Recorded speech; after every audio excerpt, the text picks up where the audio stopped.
Olá! Dando continuidade à nossa disciplina, vou ensinar agora o último elemento de aspecto transacional que eu vou abordar nessa disciplina, certo? Então, são 5 elementos. Já vi transação, integridade, concorrência e recuperação com vocês, e agora vou dar segurança, né? O que vem a ser segurança em banco de dados? Bom, todo banco de dados, ele tem que pensar no aspecto da segurança, principalmente os bancos de dados que estão aí disponíveis na internet, né? Então, eu tenho que pensar na segurança dos bancos de dados, porque as ameaças são constantes, né? E dependendo da ameaça, pode resultar na perda ou degradação de alguns de dados do banco de dados, dados confidenciais, dados disponíveis, dados íntegros. Então, assim, a parte de segurança, eu tenho que me preocupar também com a segurança dos dados, com a segurança dos bancos de dados. Então, vou explicar aqui 4 medidas de controle, né, que são possíveis de serem feitas nos bancos de dados: controle de acesso, controle de inferência, controle de fluxo e criptografia de dados.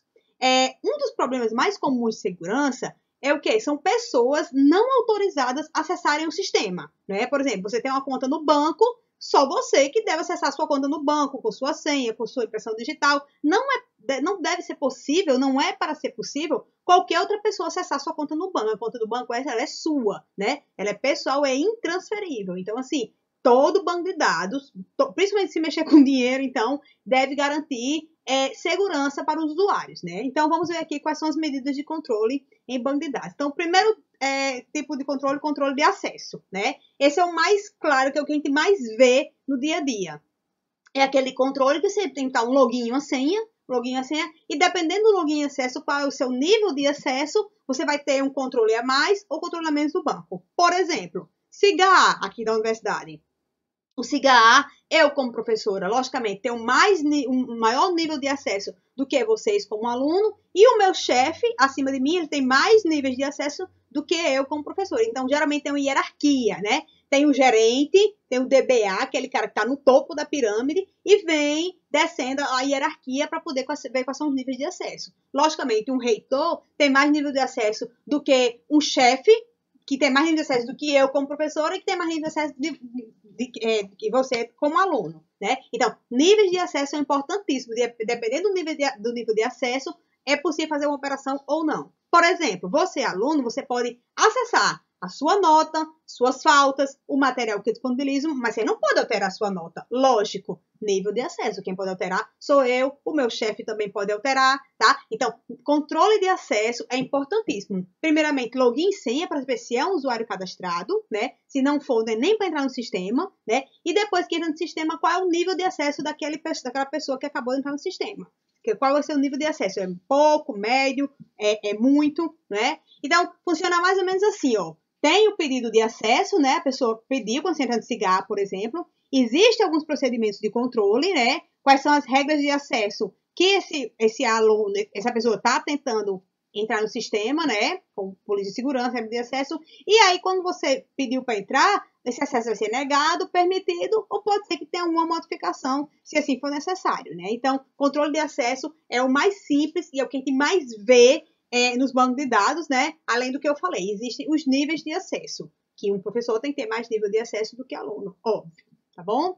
Outro tipo de controle é o controle de inferência. O que vem a ser isso? Isso é muito claro nos bancos de dados estatísticos. Por exemplo, quando o IBGE faz uma consulta no Brasil inteiro, que o IBGE vê as populações, vê como é que está a área da saúde, a área de desemprego, tudo isso, o IBGE, ele tem um banco de dados como eu vou dizer, coletivo, né? Um banco de dados sobre a realidade do Brasil. Mas o IBGE também tem dados individuais. Se o IBGE foi na sua casa, ele sabe quantas geladeiras tem na sua casa, quantas televisões, o salário do pessoal da casa, ele sabe tudo. Só que o IBGE, ele não tem autorização para divulgar dados individuais. O papel dele é divulgar dados coletivos, digamos assim, né, de um todo. O IBGE, ele não tem autorização para divulgar um dado individual. Tipo assim, eu não tenho o poder de saber qual é o salário mínimo, qual é o salário total da sua casa. Quando está você, seu pai, sua mãe, eu não posso saber disso, porque isso é um dado confidencial, né? Então, controle de inferência é isso. Se você quiser saber de um todo, qual é o salário do Rio Grande do Norte, a média salarial do Rio Grande do Norte, ok, mas eu não posso saber do indivíduo, né? Isso é proibido. O que me interessa é o todo e não o indivíduo. Então, isso aí entra no controle de inferência.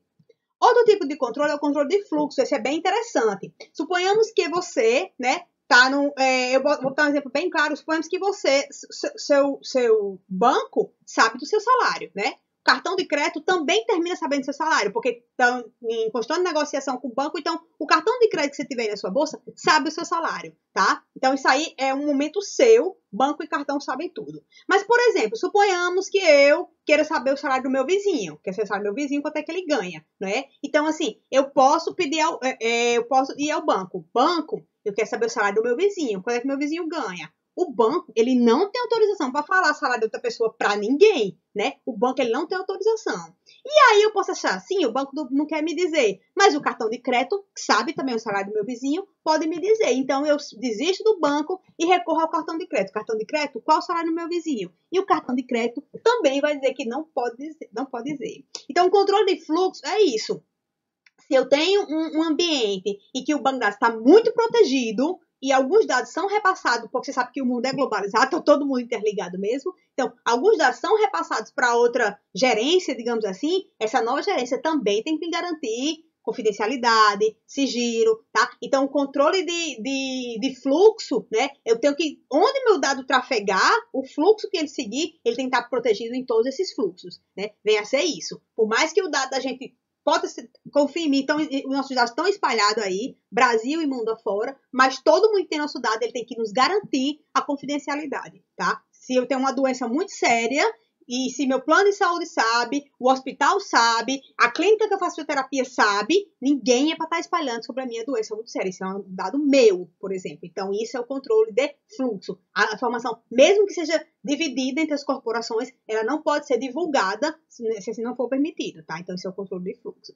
E o último caso é a criptografia de dados. Isso também é muito bacana, muito interessante. De modo que, suponhamos que a figurinha fica melhor, suponhamos que você quer passar um dado encriptado, né? Uma informação em segredo, sigilosa, por exemplo. Então, você vai fazer seu dado encriptado, olha aqui, o bonequinho Bob, ele fez um dado encriptado com a chave privada de Bob, né? E também com a chave pública, e passou o dado encriptado para John, né? Quando o John recebeu o dado encriptado, a única maneira dele conseguir ler aquele dado é se ele tiver uma chave exclusiva para poder decriptar esse dado, né? Então, criptografia de dados é muito interessante, importantíssimo, porque se eu quiser passar uma informação pela rede, por exemplo, eu vou passar um monte de caractere, aquele monte de caractere, e só vai entender se alguém interromper no meio do caminho, vai ver aquele monte de caractere e não vai conseguir ver qual é a informação, porque não tem a chave privada para abrir essa informação. Então, quando ela chegar no destino, o destinatário vai ter a chave privada, vai conseguir decriptar aquela informação e vai conseguir visualizar a informação tão sigilosa que eu queria mandar, tá? Então, existe também a criptografia de dados que protege os dados, principalmente se for enviado via rede, certo? Então, para terminar esse primeiro trabalho, certo? Mais um item do trabalho de vocês, eu pedi o mais simples, eu quero que vocês implementem controle de acesso. Login e senha, tá? E nível de acesso. O usuário 1 consegue fazer mais coisas que o usuário 2, por exemplo, tá? Então, para fechar esse primeiro trabalho dessa disciplina, além de tudo que eu já pedi antes, né? Fui pedindo ao longo das aulas, e hoje eu quero finalizar, pelo menos esse primeiro trabalho, pedindo para vocês implementarem controle de acesso. Tanto o login e senha para a pessoa entrar, como nível de acesso, tá? Um usuário tem mais nível de acesso do que o outro, tá bom? Então, a gente vai se falando e a gente vai se encontrando por aí. Tchau!